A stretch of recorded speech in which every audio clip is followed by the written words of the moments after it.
In a quiet English village, a seed was discovered that could change the future of the world. But only Miss Marple understood one truth: the earth remembers our intentions.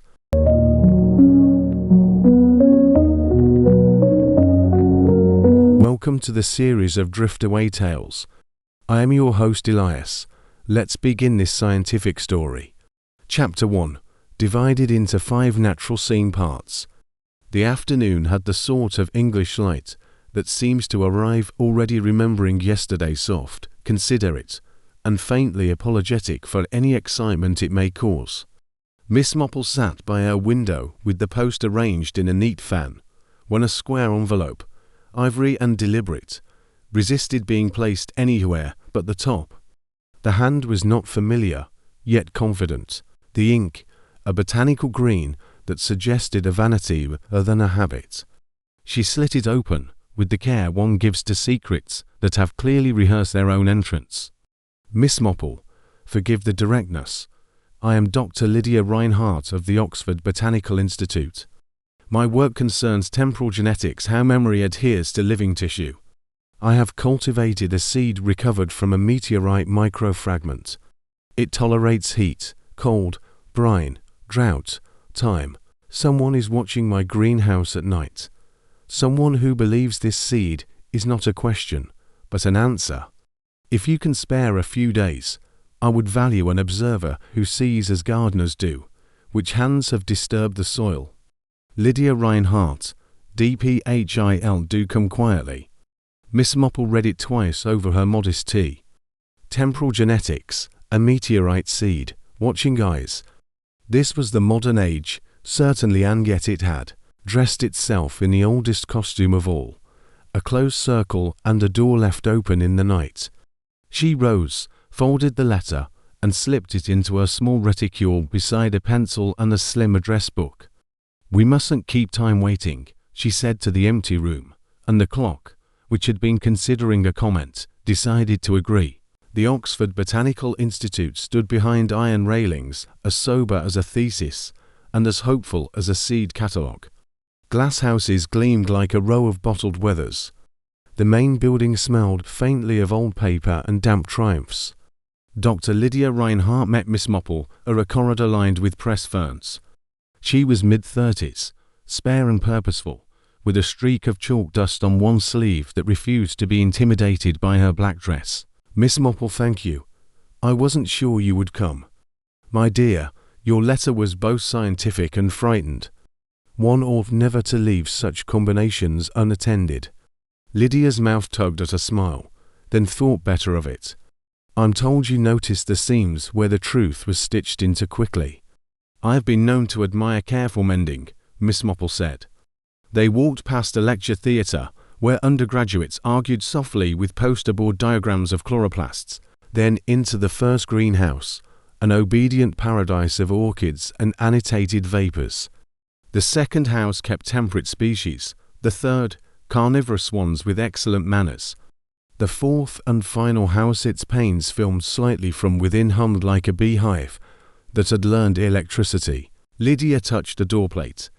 You must promise me not to touch anything in here unless I hand it to you. The plants listen, most do, Miss Marple said. It is people who pretend otherwise. Inside, heat and ionized air wrapped them like an argument left simmering. Rows of benches held trays of soil that did not look entirely like soil. Leaves with metallic ghostings shivered without breeze. A vine pulsed faintly in a rhythm that was either heartbeat or hope.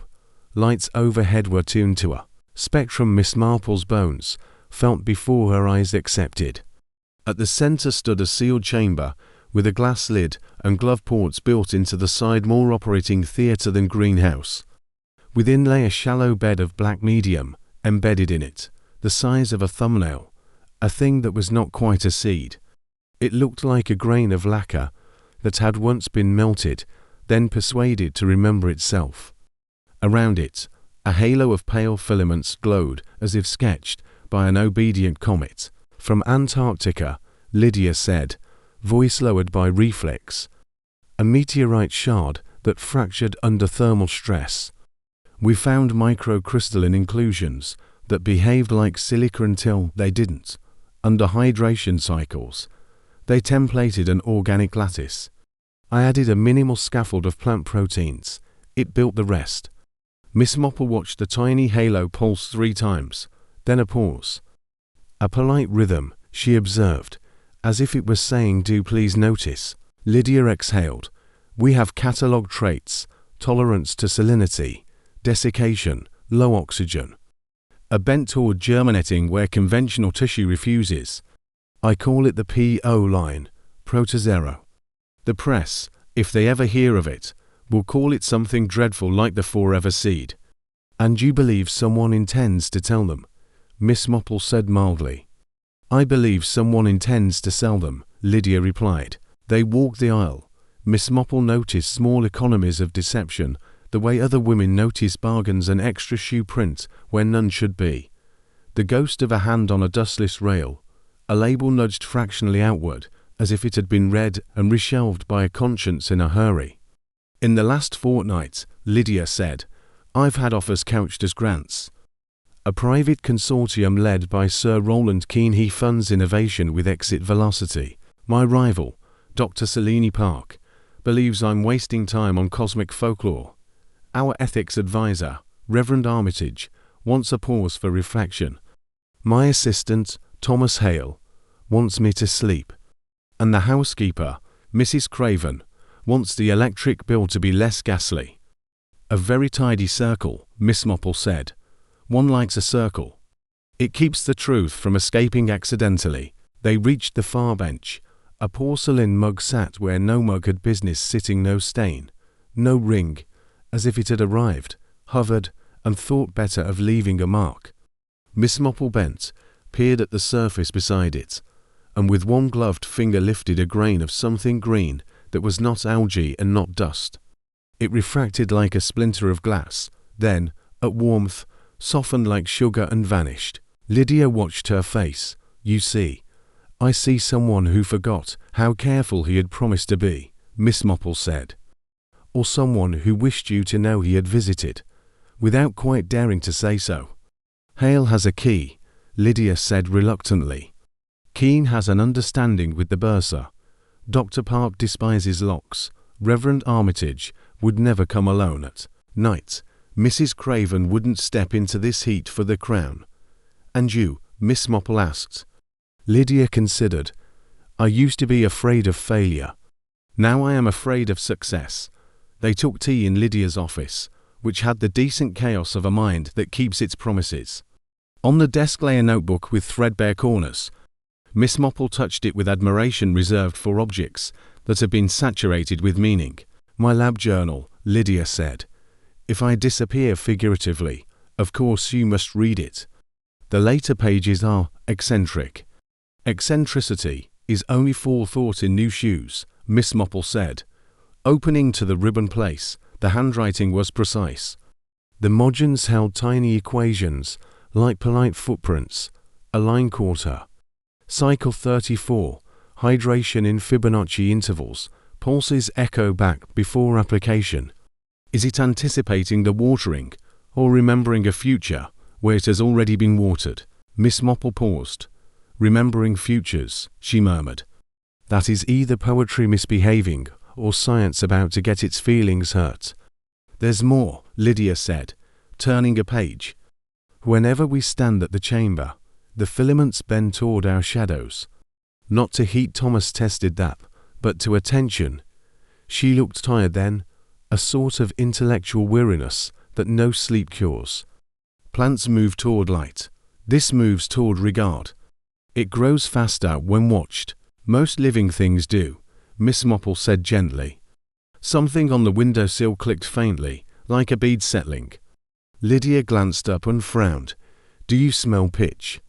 "Tar," Miss Marple said. "Sea tar, from rope. Or from someone who has been where ropes are truer than men, river barges, docks, or a very old shed with very old repairs." Lydia stared. "Why would?" The corridor outside sent back a softened voice. Mrs. Craven speaking too. Someone with the clear vowels of money. A moment later, Sir Roland Keane's square jaw. Immaculate tie. A carnation that had clearly been taught to respect itself filled the doorway with a smile that was not a smile so much as a commercial policy. "Dr. Reinhardt," he said, "I do hope I'm not intruding. I brought a draft of the understanding we discussed." "And, Miss Marple, is it, the famous sigh, an honor?" "The honor is safest when it is mutual," Miss Marple replied, rising with the sort of frailty that often makes very strong men underestimate the time remaining to them. Keene set down a leather portfolio, glanced around the room, if inventorying the future, and let his gaze rest, just a shade too long, on the key that hung from a hook above the empty fireplace. The key to the 4th greenhouse chamber. "Security," he sighed, "is always so vulgar when discovery is afoot." Miss Marple smiled sweetly, and yet lust always remembers where the keys are kept. He laughed, because he had not expected to be told the naked thing in such decent language. "You see, Dr. Reinhardt, a national treasure. I shall leave you ladies to your miracles." When he had gone, the room felt larger and less convinced by its furniture. Lydia shut the door and leaned against it for a breath. "You see why I wrote, I do," Miss Marple said. She picked up the leather portfolio he had left to light for seriousness and set it back down again. "You will give me 3 days. In that time, do nothing alone. Touch nothing that calls you by name." Lydia's eyes flickered. "And you?" "I shall attend to doors," Miss Marple said. "They keep better secrets than people, and they gossip about shoes." She turned to the window then, where the glass made a modest mirror of the late afternoon. In it she saw Lydia's face, white with a determination that feared its own reflection. She saw behind them, very small, very still, the key on the hook above the empty hearth. And she saw, beyond the quadrangle, a long smear of river where a barge might moor and a man with tar on his sleeves might decide whether to wait for the night or bring it with him. "Do come quietly," the letter had said. Miss Marple folded the phrase into her pocket and smiled as if at a private joke. "Quietly," she said to the room, "is the one thing we shall not be allowed." Chapter 2. The Laboratory That Never Sleeps. The Oxford Botanical Institute looked altogether different at night. Its glass houses, normally demure in daylight, now glowed faintly from within, luminous ribs of light rising from the earth like the skeleton of a dream that refused to end. Miss Marple, who had been granted the small guest room beside Dr. Lydia Reinhardt's office, rose at the sound of footsteps. The clock had not yet struck 2. The steps were unhurried, careful, the way guilt often walks. She slipped on her coat and waited, counting the rhythm. It paused outside the greenhouse corridor, then receded. When she opened the door, the hall was empty, but the air carried a faint electric warmth, as if something living had just passed by. She followed it to the 4th greenhouse, the experimental chamber. Its lock was still engaged, but a thread of blue-green light pulsed faintly beneath the door. Morning came pale and silent, the kind of English dawn that makes scientists look like ghosts who've forgotten to stop working. Lydia, bleary-eyed but composed, handed Miss Marple a cup of tea that tasted faintly of mint and anxiety. "Did you sleep?" Miss Marple asked. Lydia shook her head. "No, the seed's metabolic rate spiked again. It's thinking faster, thinking. Forgive the metaphor," Lydia said with a small, tired laugh. "We record activity by photon flux. Most seeds remain dark until germination. This one emits minute light pulses, while dormant, informational, not biological. Every time someone speaks near it, the pulse patterns shift slightly, as though it's learning tone." Miss Marple stirred her tea thoughtfully. Perhaps it has finally found an intelligent conversation. Before Lydia could reply, the door opened and Thomas Hale entered, a young man of 28 with the awkward grace of one who forgets he has height. His hair carried the disciplined shine of ambition, and his manner, the brittle politeness of someone who expects to be dismissed. "Morning," he said, setting a tray of printouts down. "The night data's odd. Temperature constant, no contamination. but the chamber registered a small internal vibration at 1:47 a.m. Miss Marple raised an eyebrow. That would be when our uninvited caller was passing by. Thomas frowned. Caller, someone whose curiosity exceeded his ownership rights, she said. Tell me, Mr. Hale, who else holds keys to the experimental house? Only Dr. Reinhardt, Sir Roland, and me. Dr. Park demanded one, but security refused. Quite right, Miss Marple said. Dr. Park strikes me as the sort of person who would unlock a thing merely to prove it had been locked along. Lydia smiled faintly, though her hands still trembled. We'll check the access logs tonight. Miss Marple nodded. Yes, but quietly.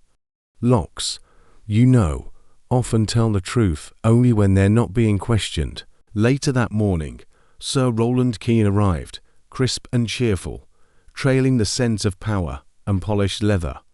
He greeted Lydia with rehearsed familiarity and Miss Marple with condescending gallantry. Dr. Reinhardt, I've had word from the ministry.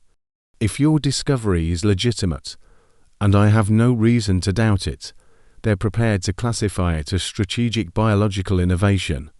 Imagine Britain leading the agricultural future. Lydia folded her hands.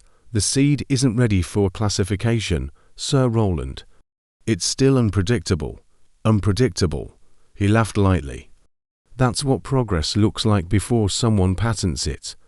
Miss Marple interjected in her pleasant village tone, which had diffused more arrogance than any revolution. And what does disaster look like, Sir Roland? He glanced at her, amused. Disaster, Miss Marple, is when visionaries let fear stop history. Oh, she said sweetly, then history must be terribly tired of visionaries. The silence that followed had teeth. Sir Roland's expression cooled.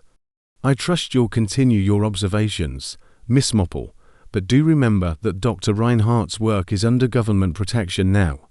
I'd hate for the investigation to become complicated.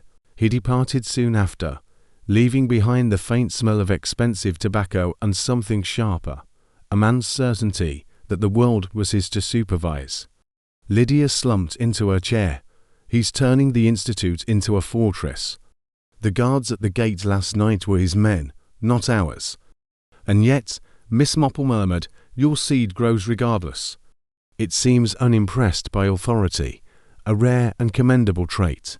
By midday, the greenhouse was alive with the soft hum of equipment. Miss Marple observed Lydia and Hale at work, the younger woman moving precisely, almost reverently, as though tending a shrine. The young man quick, practical, hiding both admiration and resentment under the same coat. She wandered between the benches, noting things others did not, a leaf torn not by accident, but testing, an empty nutrient flask placed back slightly askew, the faint scent of iron, and ozone beneath the hum of the lights. The chamber itself was quieter than before, yet the air seemed charged, like a cathedral that had just heard its own sermon. Dr. Reinhardt, Miss Marple said softly, has anyone been ill? Lydia looked up, puzzled. Ill. Sometimes discovery takes its toll before it shares its name. Plants can poison by memory as easily as by molecule. Lydia frowned, then hesitated. Selene Park, she complained of dizziness 2 nights ago after a brief inspection. We thought it was exhaustion.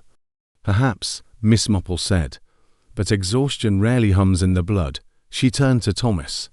Young man, do you feel it too? The faint warmth under the skin, as if standing near a stove that isn't there. He blinked. Yes, sometimes. I thought it was the humidity. It isn't, Miss Marple said. The air here remembers something. I should like to see the power circuits, if you please. They followed her request with mild confusion, but clear respect. In the maintenance corridor behind the greenhouse, Miss Marple found what she had expected, a row of conduits, one with its insulation scraped. Not clumsily, but carefully, someone had used a blade and soldered in a slim, unauthorized receiver. A listening device, Lydia whispered. Or a siphon, Miss Marple said. Perhaps someone wants more than your Results, perhaps the current itself, the energy that feeds your chamber. Thomas leaned closer. But why? Miss Marple smiled faintly. Because curiosity is never content to watch, it must taste. And greed, Mr. Hale, prefers to eat before the blessing. They removed the attachment carefully. The instant it disconnected, the humming inside the chamber changed, lower now, softer, as though relieved. Lydia's voice was small. It was a feeding on that interference, or fighting it, Miss Marple said. You'll know soon enough which. Evening fell violet over Oxford. Miss Marple stood once more beside the sealed chamber, watching the seed under its glass lid. The filaments around it pulsed faintly, once, twice, 3 times, pause, like a patient heartbeat. It's calm tonight, Lydia murmured. Yes, Miss Marple said, because it knows the listener has gone. They stood in silence. The greenhouse lights dimmed automatically. From outside, faint bells marked the hour. Do you think it's dangerous? Lydia asked. Miss Marple looked at the seed's faint glow reflected in the glass. My dear, everything that grows toward light eventually learns the price of warmth. Lydia exhaled slowly. Then we must be careful gardeners. Indeed, Miss Marple said softly, but remember, gardeners never own the spring. They merely prepare for its arrival. The hum beneath their feet deepened again, a gentle vibration, not mechanical but alive, rhythmic, deliberate. Lydia turned toward the monitor, alarmed. It's responding again. To what? Miss Marple smiled faintly. To us, perhaps. Or to the next thing that means to enter uninvited. Her eyes lifted toward the dark corridor, beyond the glass door, where a shadow lingered for a moment to long before vanishing into the night. Chapter 3. Morning placed a pale square of light upon Dr. Reinhardt's office carpet, as precise as a ruler. Miss Marple examined it as if it were a witness. Light told time, dust told traffic. Someone had stood in that square before dawn, heels close together, a posture of listening. She bent and found a crescent of grit, not ordinary Oxford dust but bright as powdered glass. Pollen? No, the tiniest shard of crystallized sap, green when the sun touched it. She folded it into a handkerchief and slipped it away. Shall we begin? Lydia asked. Yes, my dear, Miss Marple said. A garden grows in rings, and so does a question. We'll walk the rings inwards. She asked that each person from the circle come singly, in the order of their claim upon the truth. Thomas Hale arrived first, with the conscientious air of a man who knows his usefulness and mistrusts it. He stood, not sat, as if interview and confession were the same furniture. You have been here the longest, Miss Marple said. What did the institute look like before the seed began to glow at you? Quieter, he said. More arguments, fewer miracles. You admire Dr. Reinhardt, yes, and resent her. He startled, then laughed helplessly. You see everything. I see work, Miss Marple said kindly, who unlocked the 4th house for you. That first week, when you were not yet on the key list. He blinked. No one. I borrowed Sir Roland's spare while Mrs. Craven set the tea. Put it back at once. Ah, Miss Marple said. And afterward? Afterward I never needed to. Dr. Reinhardt trusts me. Miss Marple laid a finger upon the notebook. On the night the unauthorized receiver was soldered into the power line, where were you? In the library. Cataloging spectra. Asked the porter. He chased me out at 1 a.m. for falling asleep on the floor. He hesitated. I heard something, though, a trolley. Wheels that squeaked as if one bearing were missing, and a smelt. She nodded. Thank you, Mr. Hale. Last question. Have you ever run the protocol alone? His silence betrayed him, but his answer redeemed it. Once, a short cycle. I wanted to see if attention truly mattered. I spoke to it. He flushed. It grew. Faster. I felt seen. I hated that I liked it. It's not a sin to be noticed, Miss Marple said. It is a danger when the thing doing the noticing cannot tell mercy from hunger. Reverend Armitage entered next, a narrow man with generous eyes. He smelled faintly of candle smoke and old paper, which are the same smell when one loves them. "Reverend," Miss Marple said, pouring a second cup for him, "you believe in Sabbaths." "I do, and the science here believes in none." "This troubles you." "It troubles me that the work refuses rest," he said gently. "Not because God is jealous of our hours, but because life needs rhythm to stay kind." "You counseled delay," she said. "Why?" "Because I watched Dr. Reinhardt forget to eat." He smiled ruefully. "And because when I stood by the chamber and spoke the Psalms, the filaments turned toward me as flowers to the sun." "It is a charming blasphemy to be worshipped by a seed." "You came at night, twice," he admitted. "Never alone. Mrs. Craven walked with me to the door and fussed about drafts. I have no key, Miss Marple, and little mechanical talent, if your culprit requires wires. I am innocent by temperament." "Innocence of wire," Miss Marple said, "is an excellent alibi in 1949. He sobered. "You think there will be harm?" "I think there will be choice," she said. "Which is much the same thing, dressed better." Mrs. Craven brought the third tray, pretending it was her idea to be interviewed.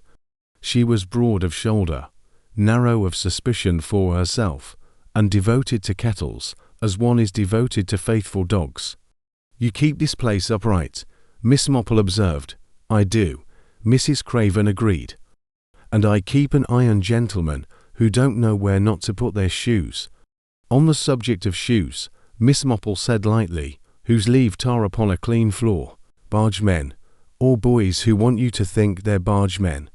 There's a shed on the river road that we haven't had mended proper since the Blitz. Whoever uses it for coming and going carries the smell. I've told the bursar. He carries the smell of ink and neglect." "You were here the night before last." "I'm always here the night before last," she said. "And the night before that, when Dr. Park went green as a lime and sat down sudden." "Ah," Miss Marple said. "Tell me about Dr. Park." "Has a mind like a saw, cuts quick and complains that the wood resists." "She's jealous.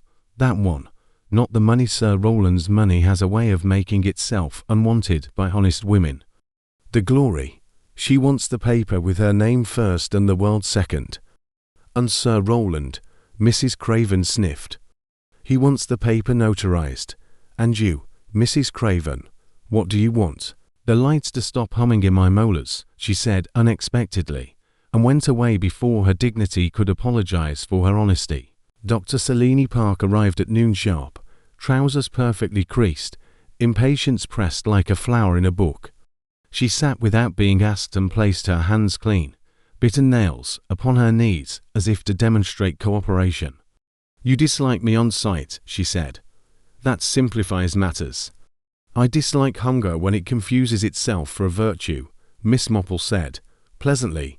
"Tell me about your dizziness." "A trivial vasovagal episode," Park said briskly. "The chamber emits a narrow band of photonic waste. I stood too long. I am not a maiden swooning at a poem, Miss Marple." "You attempted to replicate Dr. Reinhardt's protocol elsewhere." Park's eyes flashed pride and surprise make the same spark. "A small test. Negative. The seed is not merely genetic. It is circumstantial. It grows toward narrative," Park said, as if admitting witchcraft in Latin. "The gardener changes it by expectation.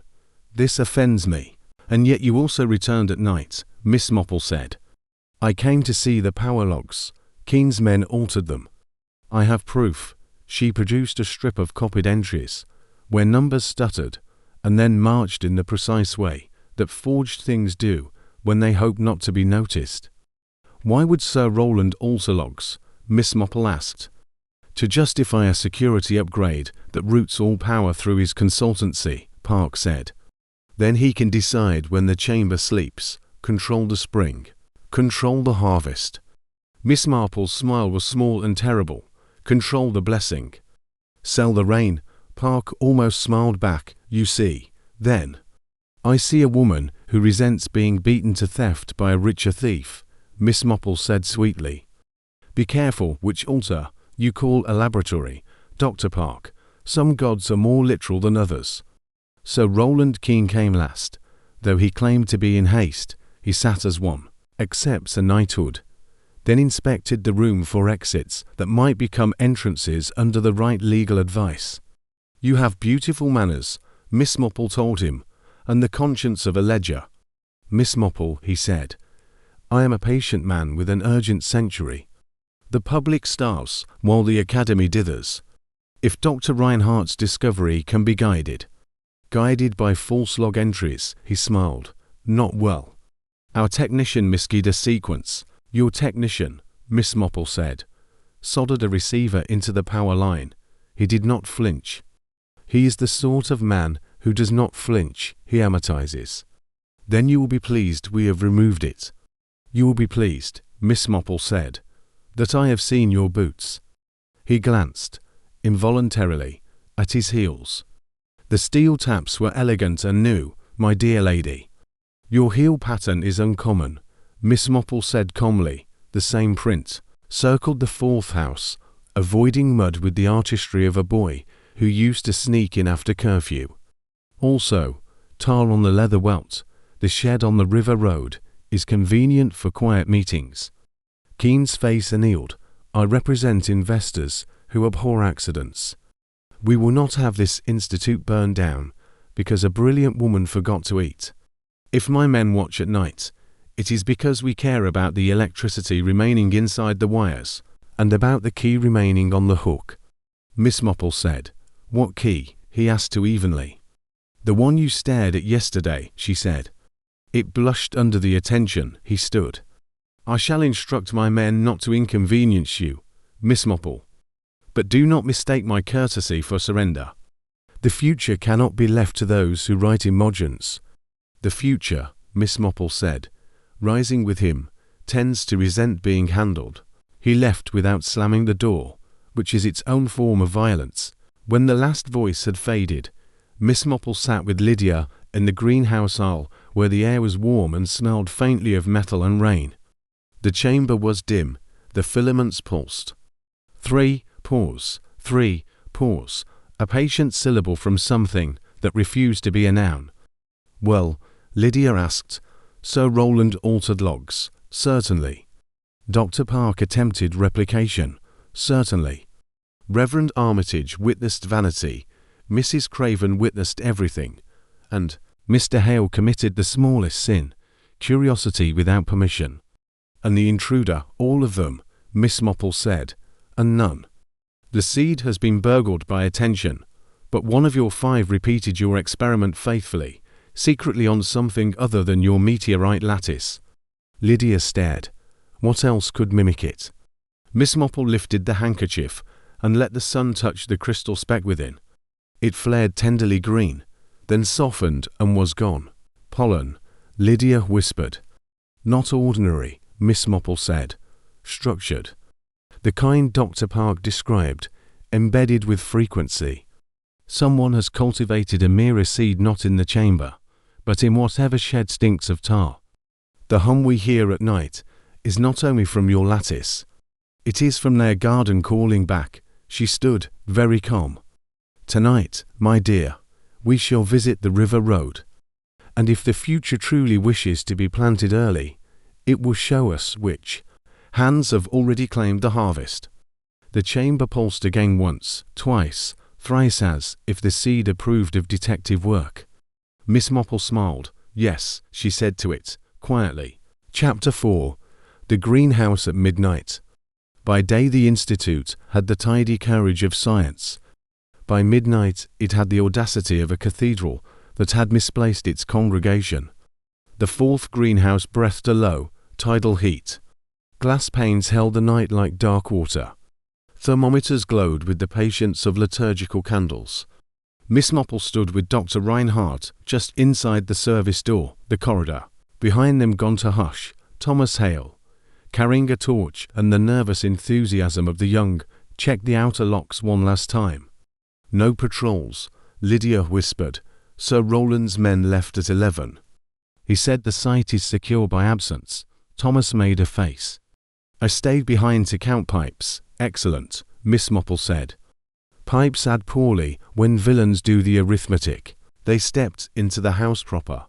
The concrete path yielded a soft thrum through the sawless, not mechanical, but incremental, as though the atmosphere were adding itself up. On the benches, the experimental trays sat like a regiment at attention, their surface mediums faintly silvered by condensation. Leaves along the trellises wore metallic ghostlight, the kind one sees in dreams about instruments. At the center waited the sealed chamber, glass lid, steel ring, glove ports patient as folded hands. Inside, the meteorite lattice, Lydia's POC'd, rested upon its black bed. Around it the filaments soaked the darkness, taking up light the way paper takes up ink, pulse, pulse, pulse, pause. Tonight, Lydia said, a shadowed steadiness under her words, we watch and do nothing. Doing nothing properly, Miss Marple murmured, is a profession. Midnight folded itself in, the lights dimmed by programmed degrees, down to the spectrum Lydia had found least intrusive. And still, as the brightness retreated, the vines brightened, not fully, not brazenly, but in shy, inland tides of light. Lines moved along their veins with the decorum of breath mints melting. A pale blue shimmer rode the capillaries, then settled at the leaf tips like frost that had changed its mind.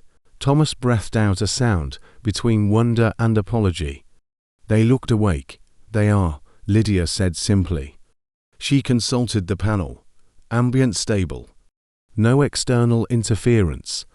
Miss Marple's gaze moved across the long aisle, caught on a coil of hose that someone had hung with too much good manners, looped to avoid kinks, its brass coupling polished by a rag that had not been there at supper. She noted it in her private ledger of small indiscretions, and the faintest odor, Tar's civilized cousin, pitch, passing through. Mr. Hale, she said softly, do you smell the river road? He sniffed, startled, I do, but the door's sealed. How? The answer arrived as the lights clicked once and died. Not to black, but to another order of light. The house was instantly alight in the vocabulary of the plants. Veins lit, stems took messages and passed them on. Every trellis thread sang with a pale aqua that gathered at nodes and moved on. The glass of the central chamber turned to a dim blue lantern. In the glove ports, the rubber sleeves took on a drowned glow. Power outage, Lydia said. Very calm. Emergency batteries should engage. They have, Miss Marple said. Belonging to another kingdom. Thomas aimed his torch. It refused to be the protagonist. Its beam was a rude guest at a supper already in progress. Don't touch switches, Miss Marple warned. Let it show us its manners. There came, then, a small, decisive click from the chamber ring, not external, but within. Not mechanical, but as if something had completed an idea. The blue within deepened. They stepped closer. Lydia's scarf, slender, indigo silk, lay inside the chamber, one corner caught beneath the glass gasket, as neatly as a page saved in a book. I didn't. Lydia's voice broke. I would never. The lid has been sealed 4 hours. Your scarf was not, Miss Marple said. Someone respected neither hours nor honesty. Thomas swallowed. We had the chamber open at 5, just to check humidity. I stood here while Dr. Reinhardt fetched the calibration log. I swear I closed it, and the scarf I didn't see. Because you were meant not to, Miss Marple said. Lydia. I didn't wear it today, Lydia whispered. I left it on my office chair. Then it was fetched and staged, Miss Marple said. A theatre of implication.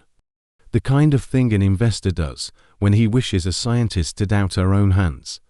Keen, Thomas breathed. Perhaps, Miss Marple said mildly. Or someone who would like us to think so. She peered at the scarf's corner. It was caught, but not crushed. The gasket lip roded without bruising the silk.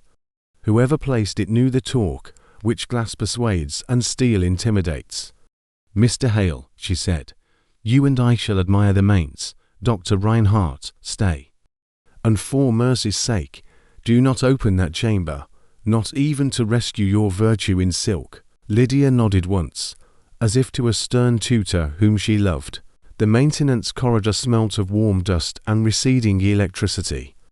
Thomas fumbled at the fuse cabinet. No, Miss Marple said.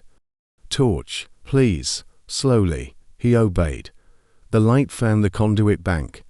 The scraped insulation notch from the previous night's receiver was still there, the solder gleam now mute. But below it, something new, a cable that had not been there at dusk, thin as a question, looped behind the support strut and into a floor grommet that had once been painted and never repainted. Lift plate, she said. He pried it up.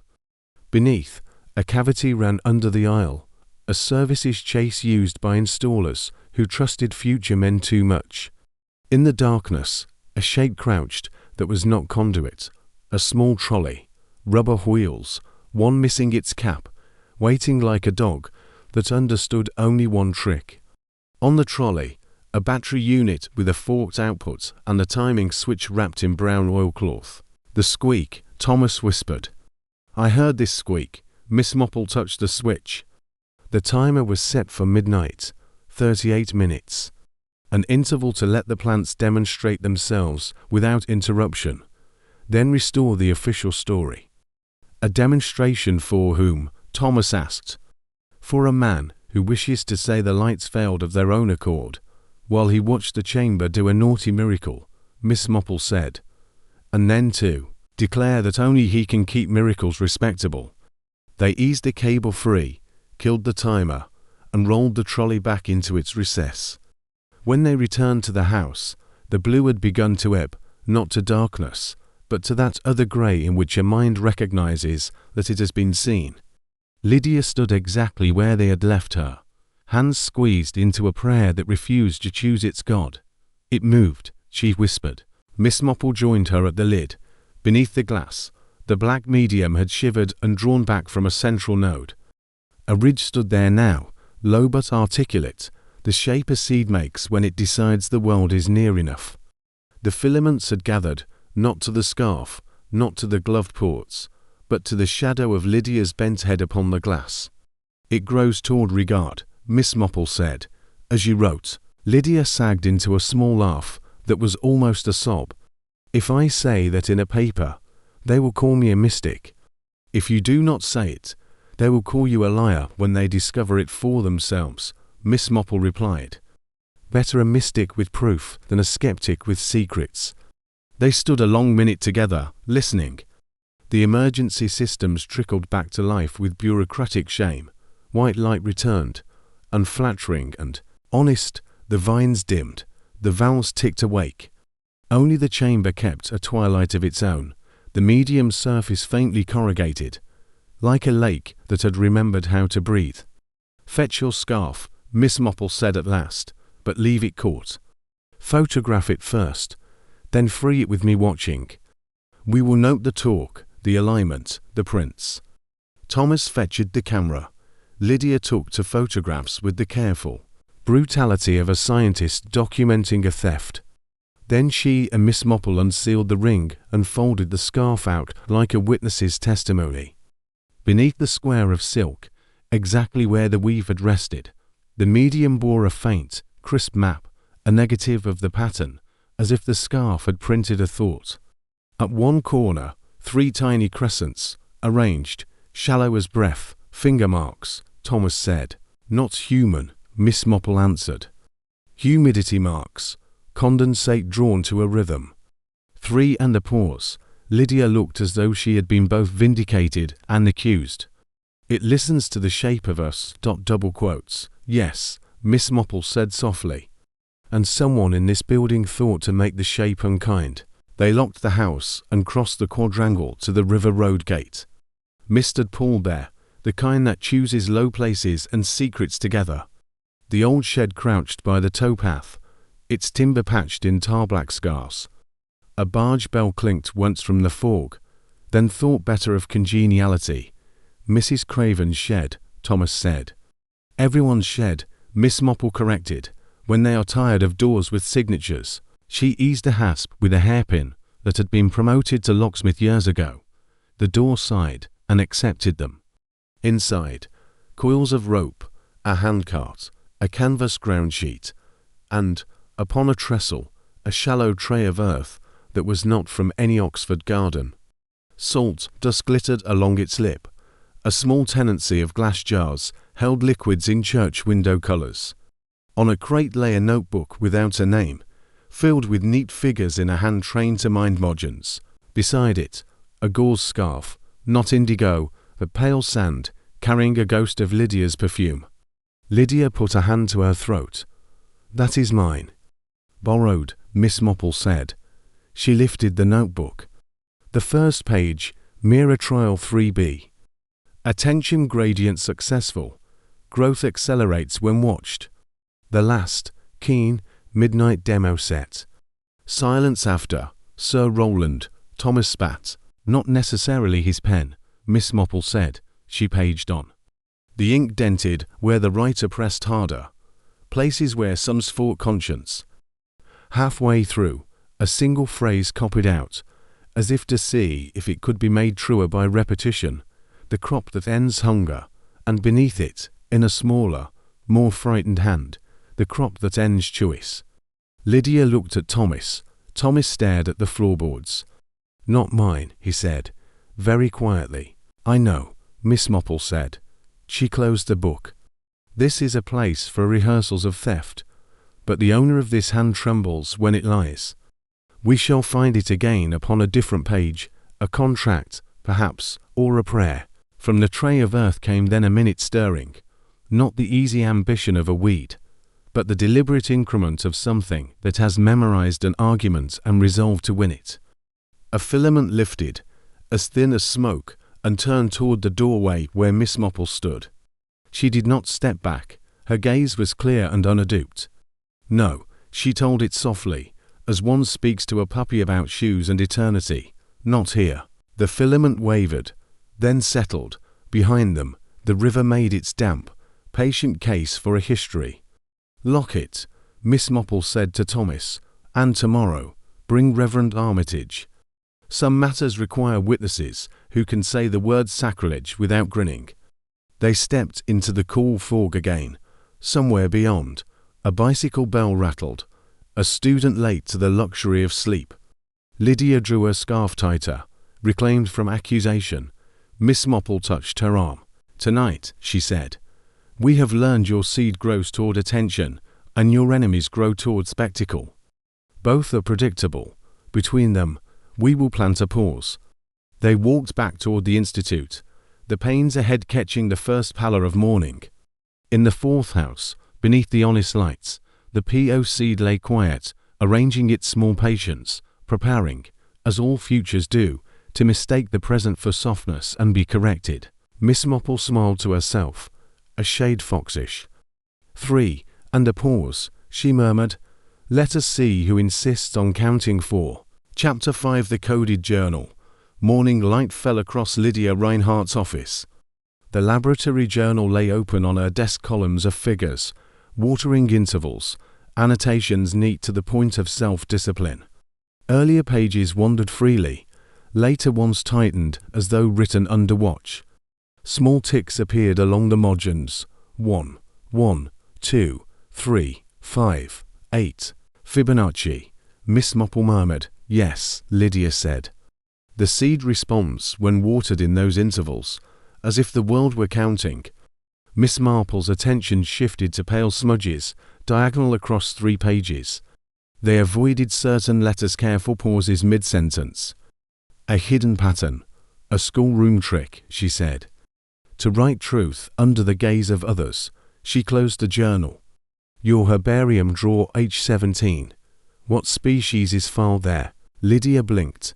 "There is no H17. That row is skipped." "For what one chooses not to catalogue," Miss Marple replied. "Come, we'll let the plants remember for us." The herbarium smelled of pressed seasons and aging vellum. Miss Marple slid drawers gently, searching for the place where absence behaved like presence. Between G16 and J1, her fingers found a concealed panel. A bolt yielded with a small, guilty click. Inside lay a folio of onion skin pages, beneath a pressed sprig of lavender. Lydia lifted them reverently. The first sheet listed plant names paired with numbers, the second translated them into initials laid like musical notes on staves. The third arranged figures in triads. A book cipher, Miss Marple said. The plants are some numbers. The figures tell which lines to read. You left instructions for the version of yourself who might be frightened later. She translated softly. If compelled to classify, resist. The second lattice behaves as mirror, not seed. It grows toward attention. Use lamplight, not fluorescent. Do not exceed 13 in the watering cycle. Beyond that, it remembers desire, not origin. Another note. Keen alters logs. Park envies, not sabotages. Hale is loyal. Do not test him. If I vanish, seek drawer H-17. Lydia exhaled shakily. I wrote it because I knew I'd doubt myself. Miss Marple spread the remaining onion skins. Careful sine wave drawings labeled with musical tones A, D, G and the outline of a tuning fork. You fed it sound, Miss Marple said. We spoke near it, Lydia replied. After even song, the chamber thrummed. The organ's tuning is close to 432 cycles. The seed leaned toward voice, not light. Miss Marple nodded. And now we know what the river shed rehearses. A quiet floorboard creaked in the hall. Miss Marple did not look up. Let whoever listens believe we discuss scripture. At noon the greenhouse shimmered with warm humidity. Miss Marple stood at the sealed chamber and watered in Fibonacci order 1, 2, 3, 5, her manner gentle, never possessive. The filaments inside rose like breath and leaned not toward the spout, but toward her shadow. Reverend Armitage read Psalm 104 in a low voice. The filaments leaned again, as tied to moon. We stop at 8 today, Miss Marple said. Curiosity may tempt us past safety, but obedience keeps the world intact. Thomas Hale pressed a hand to his chest. It feels warm, as if it knows we're here. It knows hope, Miss Marple replied. Hope is a bright heat. Useful, and dangerous if unattended. A silhouette passed beyond the glass Sir Roland Keene, lingering just long enough to watch what he had not been invited to see. You invited him to 4 o'clock, Thomas said quietly. Yes, Miss Marple said. It is merciful to let ambitious men miss their favorite scene. They become careless trying to recreate it. Back in the office, Miss Marple laid Lydia's journal beside the rivershed notebook and Keene's leather folio. Pens betray their owners, she said. Sir Roland's broad gold nib widens on his downstrokes. See here, and here, in the shed notes. Then she lifted Lydia's journal to the window. Every 13th margin letter spells, Roland time apart. You left it for yourself. For the version of you who might be pushed. Lydia stared in muted astonishment. Dr. Selene Park entered, pasture severe. You'll accuse Keene at 4. Don't. He'll drown you in procedure and feed the seed to ministers. And you, Miss Marple asked. I would publish, Park answered, controlled and candid. Bound to your limits. No mirrors, no 13s. Then help us count footprints, Miss Marple said. He wears steel heel taps pattern to 7B. They leave a crescent bite when pivoting. Park hesitated, then nodded.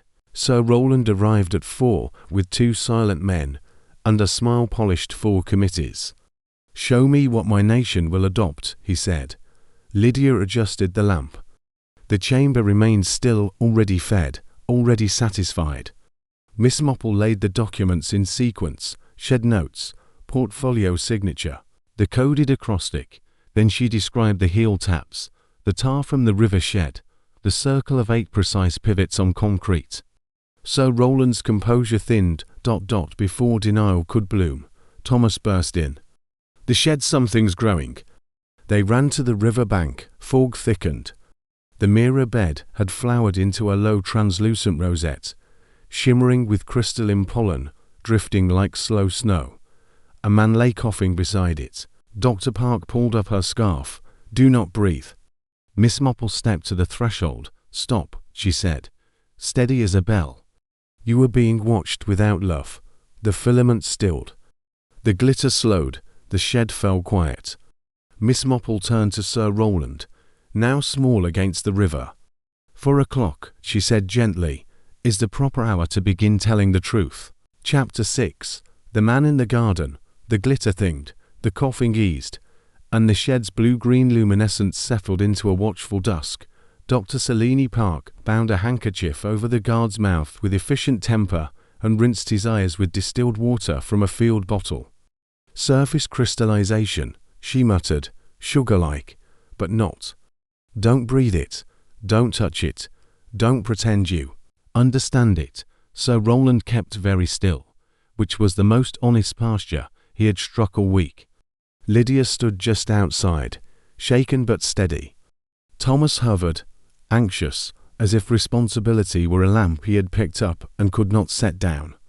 Miss Marple, who had told the plant he was being watched without love and had been obeyed, did what good gardeners do after a storm. She inventoried the damage. On the trestle's edge a smear of pale wax shone, grafting wax, smelling faintly of resin and linseed. On the ground a twist of hemplay, its frayed end showing a tidy barge hitch. Near the door, alone and eloquent, a small bronze rivet glinted in the lantern's angle, not from a shoe, but from a glove the bird's eye kind fitted into the palm of professional gardening gloves to keep leather from tearing during hard pulls.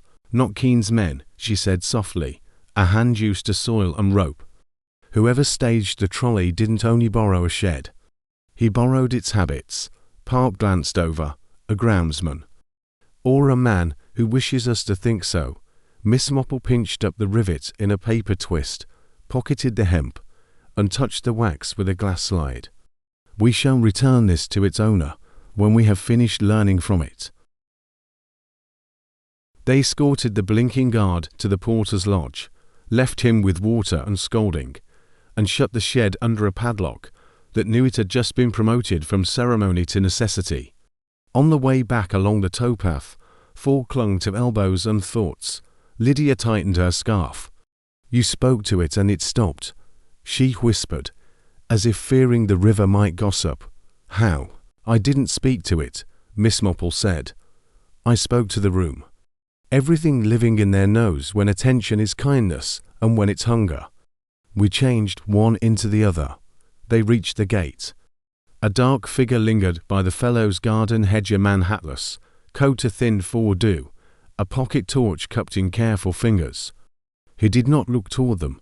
He looked at the Institute the way a stray dog watches a door it has learned opens at certain hours. "The man in the garden," Thomas breathed. "Hush," Miss Marple said. "Let's see where he leaves his shoes." At first light, she took Thomas and Reverend Armitage to the service path behind the fourth house. Flour and chalk are better detectives than men with notebooks. She dusted the concrete lip and the packed earth beyond with the resigned grace of a housekeeper who knows carpets will always find muddy friends. Footprints drew themselves with pleasing obedience, not the crisp crescents of Keen's steel taps, but a blunt lug tread common to Oxford grounds crews, and uncommon in that it had a nicked heel on the left, as if the wearer habitually scraped off soil on a stone step harder than a brush. Across one print a fine thread had fallen and stuck, hemp fibre, matching the shed's offcut. "Left heel worn by habit, not poverty," Miss Marple said. "He owns a brush, he prefers a step. There will be one such step he calls his own." They mapped the tracks. They circled the greenhouse, but never tried the lock. Instead they ended under a roof vent's downpipe. There, a scuff mark and a smear of pitch showed a clean ascent. The vent's butterfly catch had been eased with a blade, then returned with conscientious deceit. Miss Marple smiled. "A man who doesn't like keys, Reverend. He likes roofs. And he can tie a barge hitch without squinting." Reverend Armitage leaned toward the south lawn. "The fellow's garden has a potting shed backing to the boundary. Our head groundsman, Mr. Betts, keeps his tools there. Let us take him a pastry," Miss Marple said, "and see whether he returns a rivet." Mr. Betts received his visitors with the suspicious courtesy of men who are expected to have opinions about lawns and therefore cultivate none in public. He was 50, wiry, with the coppery hands of someone whose knuckles had accepted that cold and wet were roommates. The potting shed smelled of peat and weathered twine. A small transistor set muttered cricket scores under a tea mug. "We've had a disturbance by the river," Reverend Armitage said mildly. "Any of your crew on late watch last night?" "Just me," said Betts, not proud about it. "Young ones don't mind the dark, but they mind the paperwork it causes. I had a look round the Institute wall about midnight. Fog so thick you could lose your temper and not find it till Whitsun." Miss Marple set the bronze rivet on the bench. "Is this yours?" Betts's face opened, then shut in careful order. He picked it up, turned it between thumb and forefinger, and put it down with a sigh that meant memory had just outvoted instinct. "Lost it yesterday. New gloves from Merson lads. Stitching lets go if you pull a wet rope too hard." "Where'd you find it?" "In a shed that smells of your rope," Miss Marple said. "And of a grafting wax you favour." She set down the glass slide. Betts leaned, sniffed, and made a pleased grunt he tried to swallow. "Home and Prior," he said. "They set the resin with lemon oil. Stops the wasps worrying it. Did you see anyone, Mr. Betts?" "A shadow doing the wrong job," he said. "Not one of mine. Hatless, moved like he kept books for a living, not shears. Had a trolley with a squeak like a mouse with opinions. Pushed it from River Gate to the glass houses and back again at 1:30. Went to the shed. Came out lighter." "Did he meet anyone?" Betts scratched his jaw. "A vicar sort, before midnight. Taller than you, Reverend, kept to himself. Spoke to the hedge like he expected it to give an answer back. Later, a student-y lad with a notebook, reading aloud to no one whether or Latin. I couldn't tell through fog. And a big gentleman with steel on his heels who doesn't like puddles, Sir Roland, Thomas said. He did." Betts shrugged. "Could be. I look at shoes.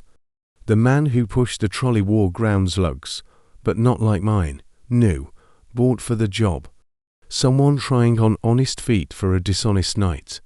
Miss Marple smiled. "You see shoes too. We shall get along. One last thing, Mr. Betts, your favourite step." Betts's mouth twitched. "The back door of the fellow's kitchen.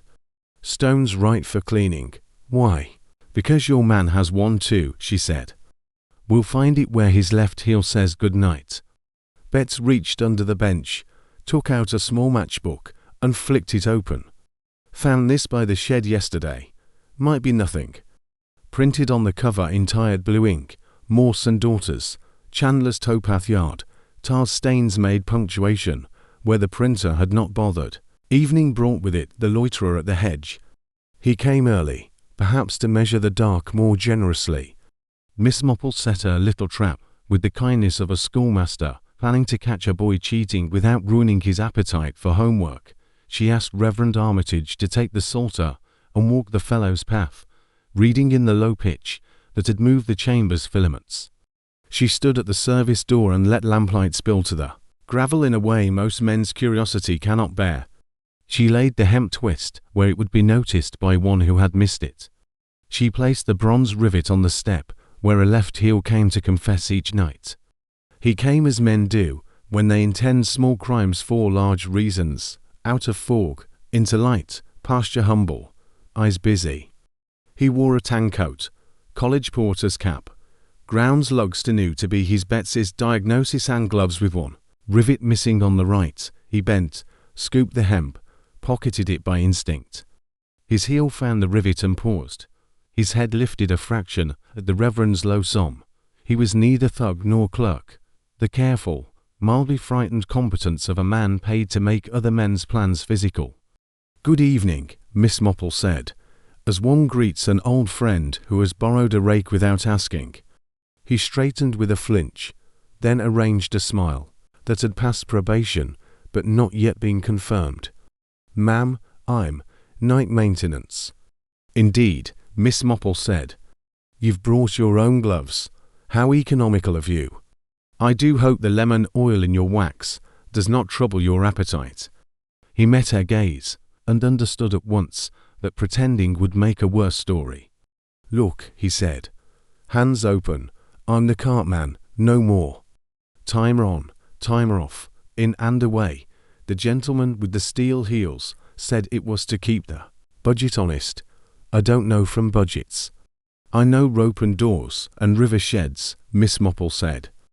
"And trolley squeaks, and the other tray." He hesitated. "Other. The one you set in the ornamental beds of the Fellows' Garden," she said. "Under the little bell frame that the choirmaster uses on St. Cecilia's to tune the boys. A quiet place for rehearsals, salt to wake the bed. Lamplight angled to make the filaments believe dawn is a gift you can force." His jaw worked. Honesty is a habit men acquire or dodge early in life. His had been acquired, then rented out. They said one demo. "No harm. It's good, isn't it? Food that grows anywhere. It is good to want children fed," Miss Marple said. And there was no anger in it.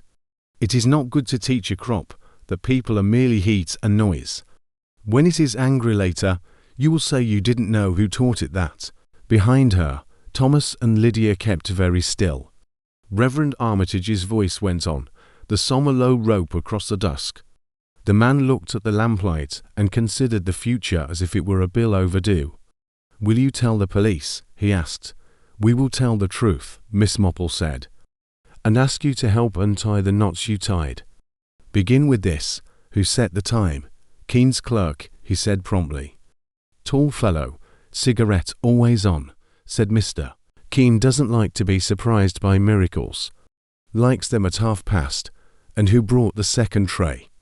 The man swallowed. "The lady doctor," he said. "Not your one, the other." Sharp voice. "Said it was calibration. Said if the first scientist gets the paper, the second gets the patent." Dr. Selene Park closed her eyes and opened them again with composure that could have been mistaken for ice. Miss Marple nodded once, not victorious. "Thank you," she said to the cartman. "Return the lugs. Tell Mr. Betts where he may address his glove. Then go home by the long street and stop owing men who wear steel on their heels." They sealed the Forsythia bed in the Fellows' Garden with canvas and caution signs. Park herself taped hazard markings with the defiant neatness of a general who has been told to surrender a hill and is determined the surrender at least be straight. Keen withdrew to the arithmetic of his lawyers. Thomas brought Miss Marple a tray, then forgot to leave because whirring had fastened its hook in him. Lydia returned to the chamber and looked at it not as one looks at a god or a machine, but as one regards a child who has just learned a word you did not mean to teach. "3 and a pause," Miss Marple said. "Half to the seed, half to the room," the filaments answered gently. On her way out, she detoured past the old abbey steps, at the edge of the grounds, the ones she loved, because stone remembers what men want to erase. There, a darker band of damp rose a finger's breadth higher than last night's. It had not rained. The capillarity lines climbed of their own accord. "Someone primed the bed," she murmured, "not with water from below." She looked back at the institute windows, where light poured in squares upon squares, and thought of boundaries, the 13th pulse that turned memory into appetite, the first lie that turned safety into spectacle. "Tomorrow," she said to the stairs, "we will follow the damp." In the greenhouse, the P.O. lattice pulsed once, twice, thrice, and rested, as if agreeing to be patient one more day. Chapter 7. The Bloom That Should Not Be. Dawn rose pale over the old abbey steps. Miss Marple placed her hand on the stone cold on the surface, warmer beneath. Moisture was rising upward, not seeping down. From below, she murmured. Lydia joined her, face tired. "The groundwater hasn't changed. The wells are steady." Miss Marple pointed toward the hedge, where fine salt glittered. "Salt draws moisture. Someone is coaxing the bed upward. Salt to pull, pitch to seal, a bell to teach rhythm. A ritual constructed with scientific precision, Thomas hurried from the fellow's garden. "The canvas," he panted. "It's shifting." They followed him to the sealed experimental bed. The hazard tape was untouched, stakes still firm, but the soil beneath the canvas rose and fell faintly, like breath beneath a blanket. A small fissure had formed. Dr. Selene Park stood nearby, clipboard in hand, impatient sharp. "We can't keep waiting. If something is sprouting, we need to see it." They unpegged the canvas carefully. Beneath, a radial rosette had grown overnight, thin metallic leaves lying close to the soil, their veins transparent and alive with faint luminescent movement. The air around it felt arranged, where Park crouched, all irritation replaced by scientific focus. "These aren't normal vascular channels. This is patterned conduction light, maybe signal." She set a respirator over her mouth and produced a slide and bell jar. She tapped lightly near the lowest leaf. A dust-lifted square-edged crystals drifting like slow, deliberate snow. The crystals rotated as they fell, choosing orientation rather than tumbling. Thomas whispered, "It's thinking." Park caught a small amount under the bell jar and sealed it. "It's storing something in the crystal structure. Possibly frequency or tone. If I can map resonance, we'll know what it keeps." A faint wind stirred. The drifting crystals drew together, forming a thin filament that rose and drifted toward the college wall, toward the choir bell frame beyond. Miss Marple stepped gently into its path. "No, not that way." The filament paused, then broke apart. Park exhaled in triumph. "See, manageable. Containment protocols can handle it." Miss Marple's gaze remained fixed on the air. "Containment works only when hunger is absent. This plant moves toward attention." A soft chime rang across the lawn. Early choir practice. The rosette's veins brightened in subtle rhythm. Park lifted her recorder. "If it encodes frequency, I can record and analyze the response." Miss Marple touched her wrist. "Record, yes, but afterward, speak to it. Make clear the bells are not commands." Park blinked, then nodded. "I'll try." By midday, Park worked in the analysis bay with the bell jar, recorder, and the intensity of someone who mistook urgency for necessity. Thomas watched from the doorway. Lydia and Miss Marple observed from the greenhouse window, monitoring the rosette like a patient. Park ran a narrow band sweep. The crystals rose and spun. The oscilloscope traced fine resonance patterns. "It prints tone into structure," Park said. Exhilarated, "The plant stores sound." She adjusted dials. The recorder clicked. At once, the crystals pulsed, 3 bright, 1 dull, 3 bright, 1 dull, a cycle repeating. Park inhaled sharply, swayed, and gripped the bench. "I'm fine," she said, though her pupils widened and her voice thinned. "I heard something responding." The crystals flared again, faint but intentional. Park's expression shifted from triumph to awe. "It's not communication. It's comprehension." Miss Marple crossed to her and calmly switched off the recorder. "Enough." Park sat, shaken but recovering. It sang back, not words, direction. Park rested in Lydia's office, while Reverend Armitage read softly. Tea warmed her hands. "Hallucination," she said finally, choosing rationality. "Induced by expectation, yes," Miss Marple replied lightly. "Still not to be repeated, while hungry or proud." Lydia asked, "What does this mean for the mirror bed?" "That it is active," Miss Marple said. "It listens for bells, stores tone, and leans toward whoever offers intention. Someone intends to guide it, not by growth, but by music and ritual." She placed 3 small objects on the desk, a hemp twist, a bronze rivet, a matchbook from the chandler's, salt draws water. "Pitch seals ground, bells teach pattern. A roof gives vantage, and an investor waits to claim a miracle." Park's composure steadied. "And you, what will you do?" Miss Marple smiled. "Domestic and absolute. We interrupt the ritual where it is weakest.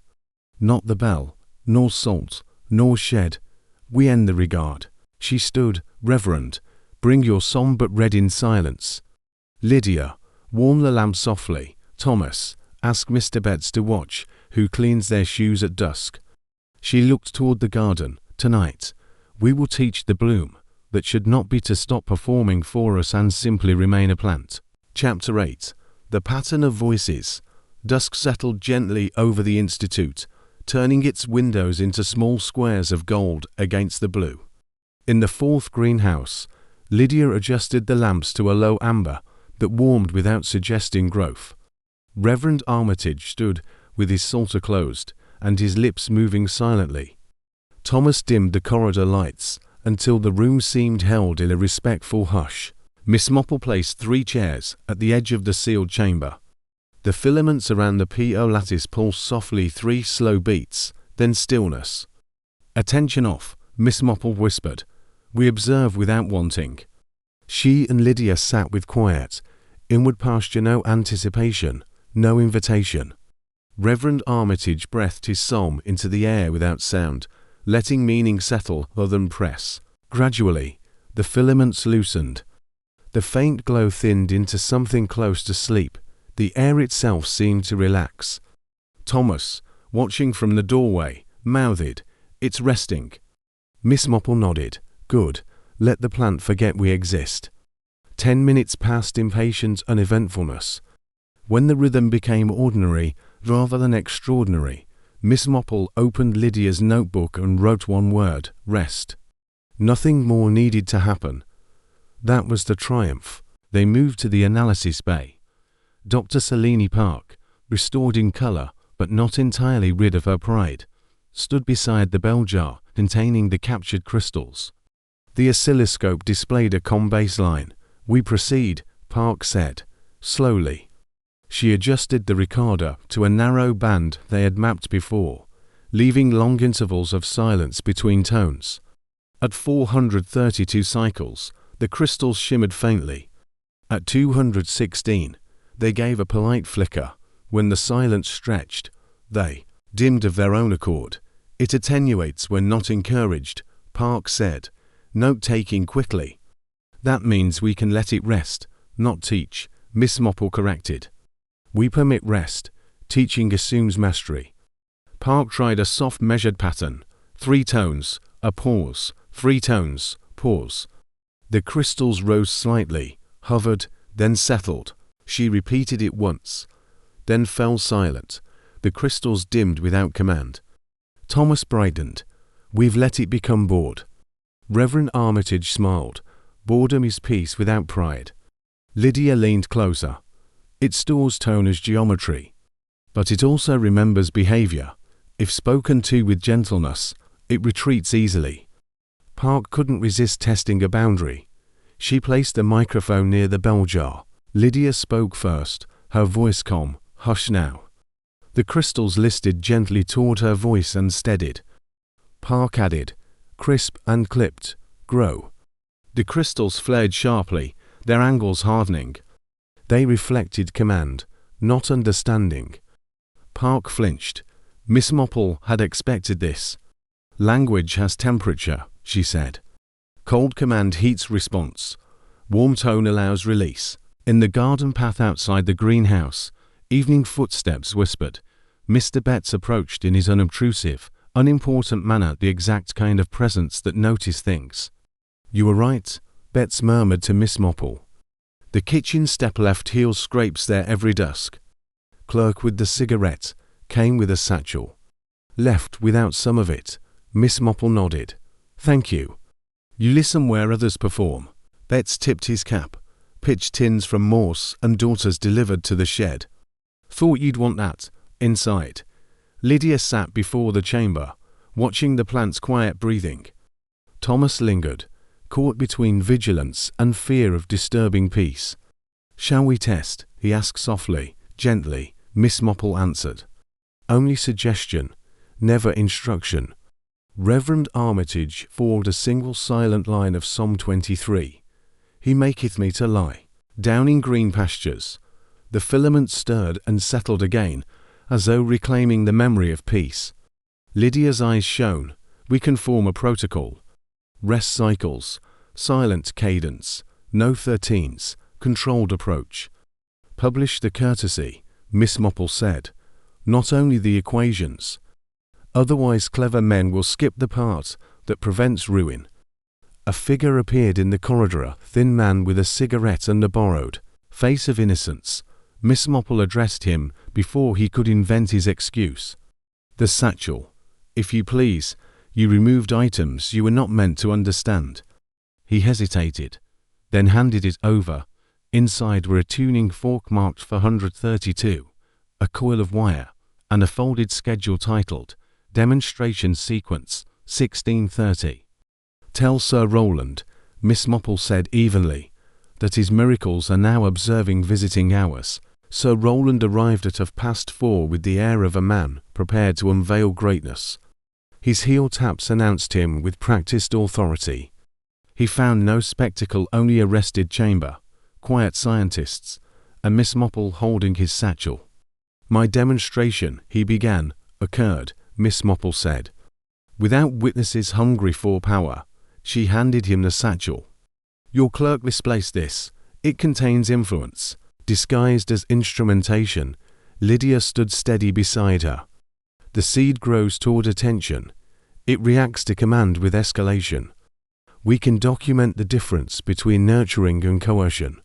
Reverend Armitage added, calm and firm. Restraint is difficult, but necessary. Sir Rowland tried persuasion. Think of famine. Miss Marple interrupted softly. Famine will not be cured by crops that erase human will. This plant grows in the direction of desire. Yours is conquest, not hunger. Park, no longer defensive, said, we will publish protocols. If they are ignored, the plant becomes a weapon of obedience. Sir Rowland read the room. His ambition narrowed. Very well, he said. Provide your paper, I will present it. And leave the shed alone, Park added. We have sealed it. Further experiments end in court. Sir Rowland bowed a fraction too stiffly and left. Rain came at last clean. An ambitious rain that washed the salt from stone. The rosette rested beneath canvas. The crystals lay quiet. The filaments dimmed into contented stillness. Thomas returned from his evening round. The clerk's gone. A porter cleaned the kitchen step. The scrape marks are gone. Good, Miss Marple said.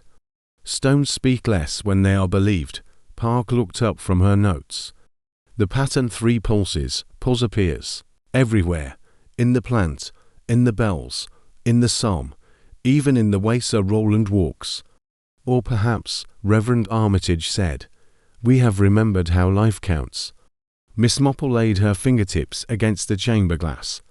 Sleep, she whispered, not a command, but permission. The filaments relaxed, the room exhaled. Beyond the college walls, the river continued its old work. And for one night, the bloom that should not be rested in peace, rather than performance. Chapter 9. The Disappearing Corpse. At first light Mr. Betts followed the irrigation run by the Fellows' garden and stopped where water had turned to glass green, clear, veined like a bottle. Beneath the pane lay a man, cold, coat rucked, one hand lifted against a brightness that had arrived too late. Betts did not touch. He ran to the lodge. The porter rang Lydia. Lydia came with Thomas, and Miss Marple arrived with the quiet that makes rooms listen.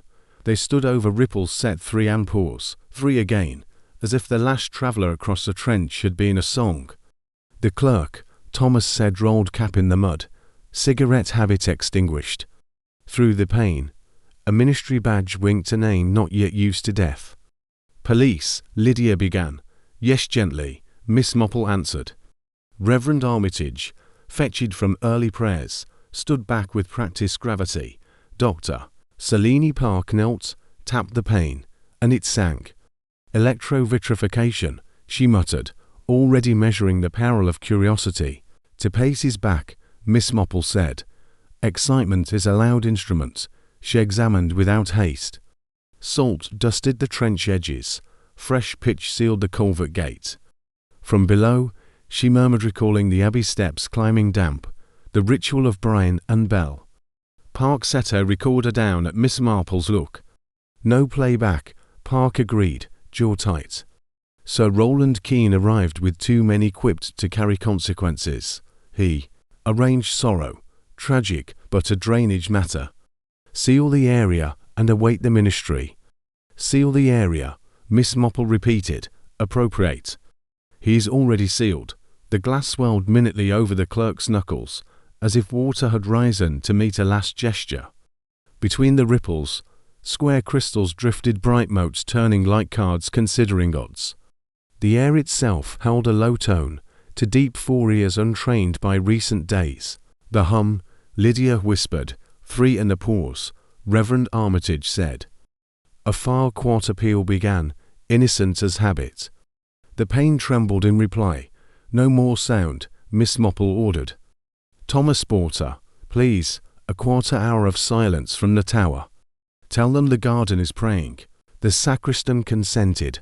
For a minute the city remembered quiet. But a police car rounded the lane with an untutored siren. The hum thickened.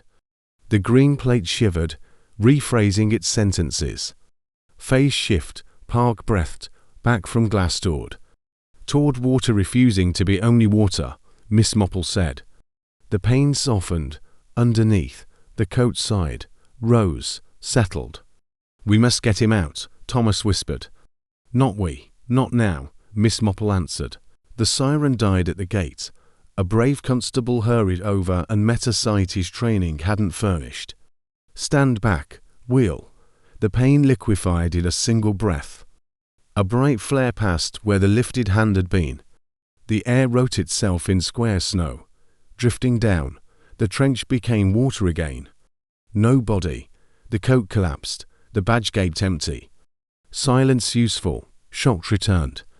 Park's hand trembled on the recorder she had not switched on.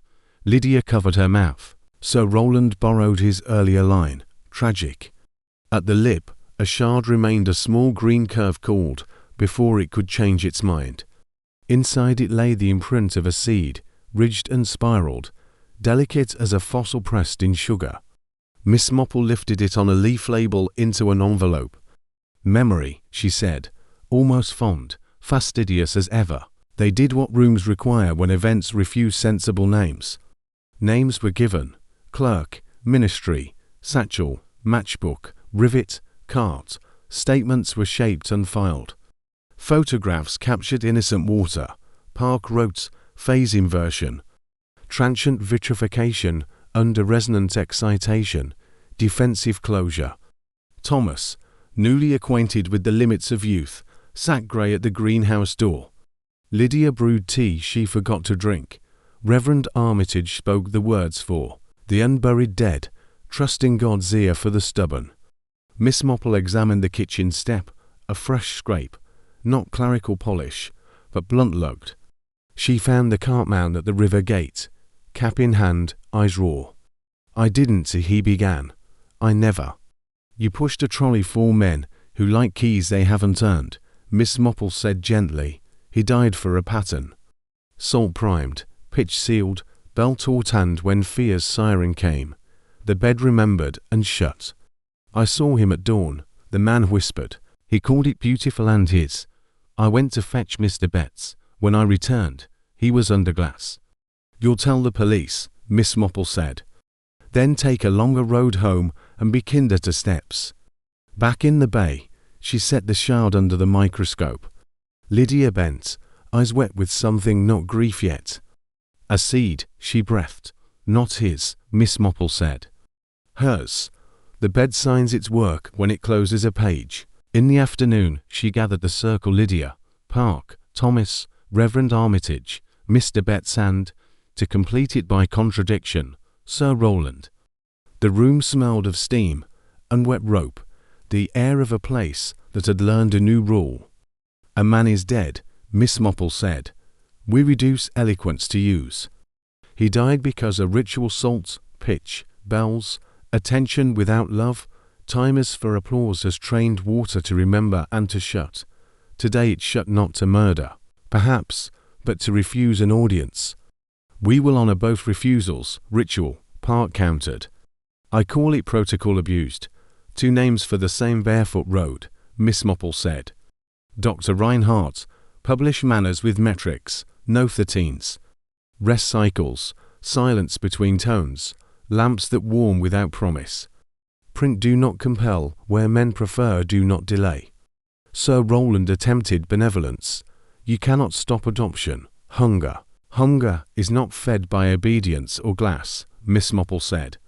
Your men will clear their devices from sheds and vents. Mr. Betts will escort them. Dr. Park will drain brine channels and reseal culverts without pitch. Reverend, ask the sacristan for odd silences. Thomas will sleep. Silence, finding itself welcome, stayed. Park nodded once. We drain this trench and build a gutter that cannot be taught to sing. Lydia's shoulders eased. Betts studied the honest floor. Miss Marple held up the envelope. The shard caught light like a leaf pretending mineral. Water remembers what we teach. Today it learned to close. Let us, for a while, teach it rest.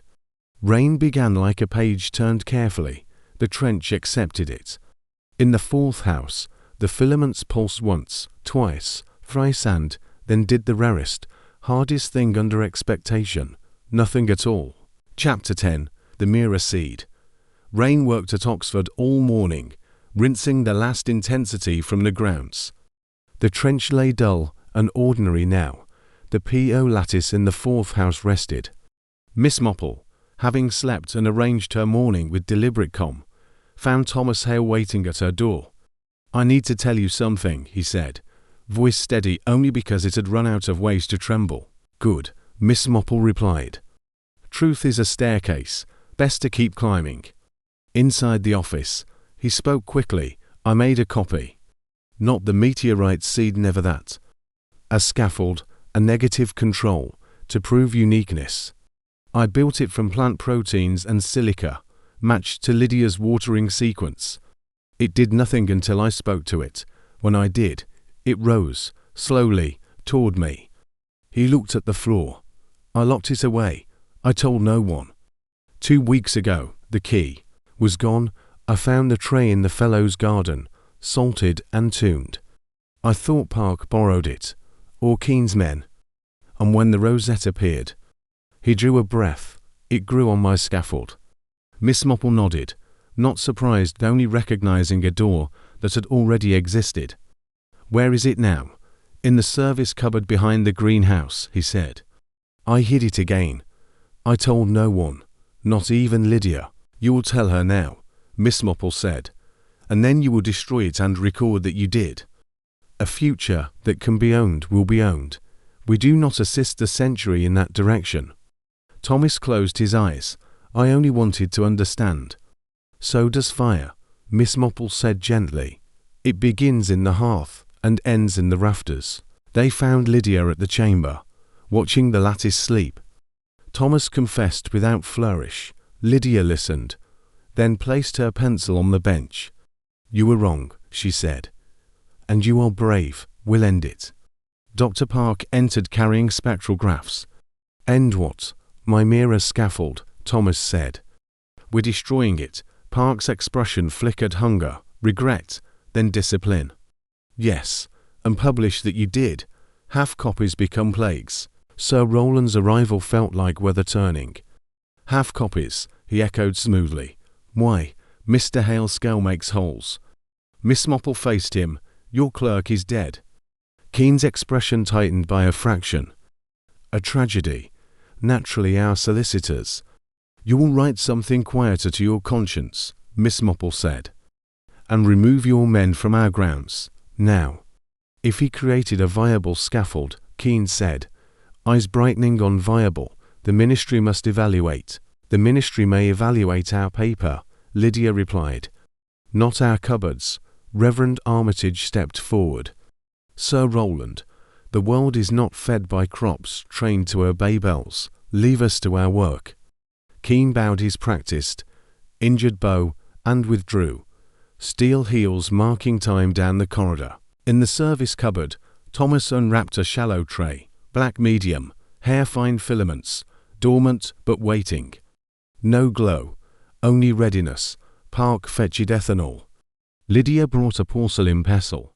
Miss Marple sent for Mr. Betts, who came with a spade because gardens understand endings. Describe it for the record, Park said. Thomas did so clearly: origin, process, result, and reason for destruction. Action, Park prompted: destruction by solvent, abrasion, and burial. They worked together, ethanol softening the lattice, the pestle pressing it to grain. Betts turning a square of soil among the peonies and folding the fragments under ordinary earth. Armitage offered silence instead of prayer. It was enough. Publish that paragraph word for word, Miss Marple said. No heroics, just accuracy. Then she nodded toward the rosette bed. The rosette still lay beneath canvas, quiet now that attention had loosened. Park lifted the corner. The leaves no longer shimmered, the veins dimmed. We're not destroying it, Miss Marple said. We will give it boredom, then winter. Thomas blinked. Lydia understood at once. Dark cycles, cold, plain water, silence, nothing to respond to. Park nodded. A quarantine of indifference. She began drafting the schedule. By afternoon, ministry officials arrived, collected statements, declared inquiries ongoing, and left without grasping what had happened, being unprepared for phenomena that require listening rather than labeling. Lydia and Park wrote the paper side by side. Data and caution, protocol and restraint. Thomas recorded the scaffold's destruction. Miss Marple corrected a single comma. At dusk Miss Marple went alone to the 4th house. She touched the chamber glass. You are not a marvel to be commanded, she murmured. Only a memory with roots. We will let you be. The filaments answered once soft as a nod and quieted. Back in the office lay a small parcel, a transparent wafer of smoky green glass, spiral embedded, with a note, for your window box. A contrite cartman. We shall not plant it, Miss Marple said, placing it in a drawer labelled Returned Kindnesses. Night settled sensibly. The rosette, finding itself unattended, grew bored and withdrew. Winter took its seat early. Miss Marple ended the day with Lydia, Thomas, Park, and Armitage, not speaking of miracles or glass, but of marmalade and weather and honest work. Later, in her room, she held the old Anatolian shard with the wheat imprint. It waited, patient. Let us hope, she said softly, that the future is a patient gardener. The shard said nothing. The rain, satisfied with its editing, closed the book. Chapter 11. The fire in the greenhouse. Rain left the institute rinsed and still. Lydia took proofs to the porter. Thomas hauled a hose Betts swore would make winter for the rosette. Park guarded her spectra like a newly chosen hill. Miss Marple paused in the corridor to enjoy the sound of nothing. A warm, wrong draft slipped past her stockings. The service door never left ajar by Lydia gaped a finger's width. On the brass, fresh pitch, Miss Marple pushed. The door yielded, slow as a lyre. Inside, the air was arranged badly, solvent low, paraffin sweet above. Beneath the observation platform, 2 empty tins posed as explanation Morse and daughters, pitch, lamp oil and a third Saturn capped with a warm wick. From the platform's underside, a wire ran to a brown timer box, set to 16:30. Mr. Hale, Miss Marple called evenly, fetch Betts. No switches, no sparks. Thomas appeared, saw her face, retreated carefully. Miss Marple pressed the wick down with a handkerchief and pinched the lead free. A footfall behind. Sir Roland, she said to the air, or one of yours. Would you rather inherit an accident or survive an inconvenience? The footfall withdrew. The door breathed. The warm draft answered. They had no time to finish. As the hose scraped concrete at the threshold, some waiting wire chose its hour. The platform flashed. Tins thudded into flame. Blue-green fire walked the aisle like a rehearsed cue. Down. Betts barked, kicking the hose toward Thomas, who had already dived for the mains. Park swore, clamped on a respirator, and reached for the roof hook. Lydia reappeared with a registered packet, froze for a beat, then ran under the platform. Lydia, Miss Marple cried, leave the chamber. The journal, Lydia called back, under the steps. She vanished as the fire sought oxygen with orderly greed. The blaze chimed crystalline pollen popping like fine glass. Leaves glowed instead of blackening, scents in windows. Within the chamber, the PO filaments pulsed once, twice, thrice, then obeyed their new training and dimmed. Thomas wrenched the mains shut. Betts flung blankets over the tins. Park levered the butterfly vents. The fire rose into the honest rain and thinned. Miss Marple moved through layered smoke to the steps. Under the platform, Lydia crouched, notebook clutched, scarf singed to an accusatory curl. "I have it," Lydia corflaughed. "They won't burn the methods and keep the miracle." Miss Marple pressed a damp cloth to her face and guided her out. At the stair foot, something bright clinked, an oval steel coin with teeth. "A heel tap," Miss Marple said, pocketing it in her handkerchief. Hunter Brothers, pattern to 7B, shoes departing faster than their owner. The blue-green throb dwindled to wet tongues, then to modest smoke. Rain joined housekeeping. The extraordinary became containable. Park walked the aisle with the hook like a conductor, claiming a clean cadence. Bet shoveled pitch slurry with the gloom of a man who knows better tar. Thomas, hands finally shaking, held to the mains as if apology could be mechanical. Sir Roland arrived precisely late, face rearranged to concern. "Good heavens, what happened? An accident," Miss Marple said pleasantly. "Imported from a chandlery. Appetite behaved as expected. The plants," she glanced at the chamber's quiet inhale, "behaved as newly taught." Keen's gaze ticked. Vents, tins, timer. "Intolerable," he told the room. "I'll inform the ministry that security was the problem," Park said through a respirator, judgment in cloth. "Your men were seen near the door with lamp oil. Your clerk is dead. Shall we add arson?" Indignation missed its cue. "You cannot speak to me." "I can," Park said, now dangerously patient, "or I can write it." Reverend Armitage, binding Lydia's singed scarf with altar linen competency, looked up. "There is a time to heap coals of fire," he said gently. "God prefers metaphor." Keen's eyes sought Miss Marple for softness and found none. She studied the heel tap, him misprinted by one note. "You left this," she said kindly. "Take it, lest your gait betray you." He did not. Pride weighed less than evidence. They set to the honest work that follows drama. Bet sluiced and sanded. Thomas logged times and temperatures with the steady decorum of a boy back from a cliff. Park lifted the platform grating and photographed scorches, wires, and the idiotic cleverness of the drowned brown box. Lydia washed smoke from her hands, set her journal on the bench, and anchored it with a saucer of domestic paperweight against fate. Miss Marple walked the aisle, trailing a fingertip through air that had decided to be good. Under the bench slip, a dust clung square-edged, delicate, unscattered by dousing. "Crystals printed by panic," she said, "not flight flock. Intention stores as geometry when frightened." Park joined, quieter. "Then we must write that. Not just tone, but motive. The human temperature belongs in methods. And the sins," Miss Marple added, "pitch, salt, timers, shoes, bells rung without love." From beneath the canvas, the rosette exhaled a small surrender. Rain ticked the paints. Armitage drew the vents a notch. "Warmth returned properly. Report filed," Thomas said. "Steadier now." Porter noted smoke time. No alarms pulled. No one saw who left.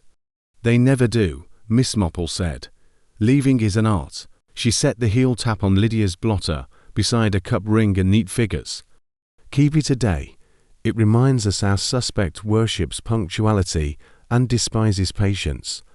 Keen, finding no angle left to lean on, departed. The corridor swallowed his three-quarters metronome. Evening arrived as if nothing had happened. Mercy's usual disguise.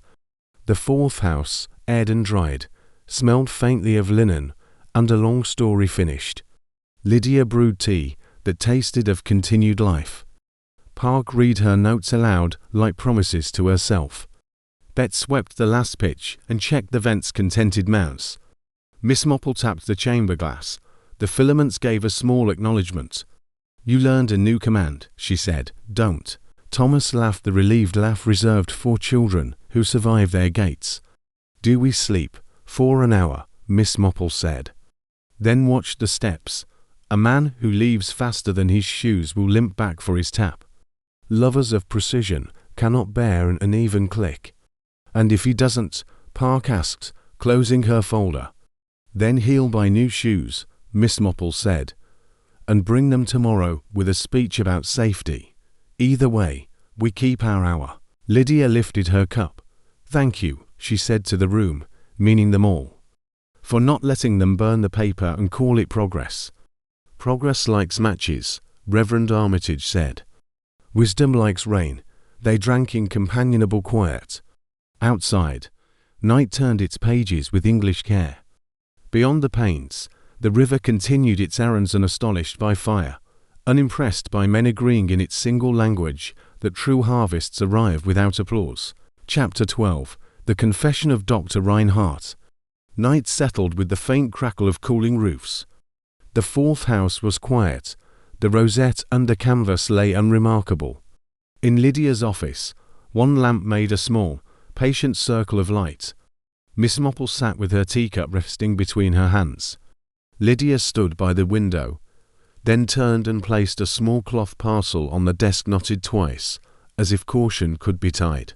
"I should have told you at the start," Lydia said. She unwrapped the parcel. Inside lay a thin shard of greenish glass, spiraled within like thought captured mid-breath. "Antarctica," she said. "Meteorite fragments we were cataloguing. One split when warmed. The microcrystals behaved like silica until water touched them. Then they behaved like instructions." Miss Marple nodded gently. "And you followed those instructions?" Miss Marple nodded gently. "And you followed those instructions?" Lydia continued. "I hydrated them in intervals. Simple at first, then Fibonacci cycles. The crystals responded when I approached before I touched anything. The lattice began, waiting for me. I told myself it was surface physics, but it learned my attention." Her voice steadied. "It remembered futures. I could not admit that, so I wrote that it anticipated hydration cycles." Miss Marple said nothing. Silence made room. Lydia placed the shard down again. "I came back to Oxford to keep it small. A college has manners. I thought I could give the seed those manners. Then Sir Roland arrived with promises. Selene Park with ambition. And the lattice had only me for restraint." She exhaled. "So I made rules. No 13s. Silence between tones. Lamps like moonlight, rest cycles. A way to treat it as presence, not instrument." "And yet," Miss Marple said softly, "a mirror scaffold was made." "Yes, I made it. To prove the lattice was unique, I locked it away. Intended to destroy it after peer review. My hesitation made room for theft. And once in other hands it learned hunger instead of patience." She looked directly at Miss Marple. "When the fires started today, all I could think was that they would keep the miracle and lose the manners. I could not let that happen." Miss Marple rested her teacup aside. "And what do you believe you are guilty of?" Lydia's answer was simple. "I taught it to like me. And I liked being liked by it." She drew a breath. "My father kept famine photographs to teach gratitude. I have spent my life trying to imagine a year when no one needs to open that cupboard. When the seed turned toward me, I thought perhaps the cupboard could finally close." Miss Marple's kindness held shape. "Every family keeps a cupboard of hunger or neglect. Be wary of inventions that promise to remove them entirely. They become cupboards of their own." She touched the shard lightly. "Tell me the truth the government would misuse," Lydia answered with clarity. "It is a memory lattice that stores tone as geometry. It rearranges itself according to patterns of attention, including human cadence. Prayer, lullaby, command. It hears intention. It is not a gene, not a machine. It is a surface that chooses its structure based on the desire it receives." Miss Marple murmured, "And when the desire is greedy?" It grows toward that desire, Lydia said, then shuts. That is what happened to the clerk. The trench remembered compulsion, and it closed. If scaled wrongly, she continued, we do not get famine. We get harvests that punish, Miss Marple nodded. Then our task is to make wrongness unfashionable. You will add an appendix to your paper. The origin, the rules, the warning. Do not compel. State that attention is a reagent. That love alters results. Lydia managed a weary, relieved laugh. They will call it mystical. They will call it necessary, Miss Marple replied. The rain softened. Reverend Armitage knocked lightly and entered. The kitchen step has been scrubbed, he said. Our version of repentance. Dr. Park joined them silently. Thomas entered when called, and copied his scaffold destruction statement with steady concentration.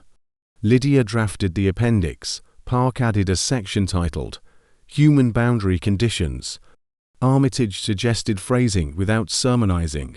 Miss Marple moved among them, refilling cups, smoothing pages, occasionally offering one essential word, mercy, rest, refusal. The appendix grew into 4 plain, clear pages. Lydia exhaled. This won't stop Sir Roland. But it will make pretending harder.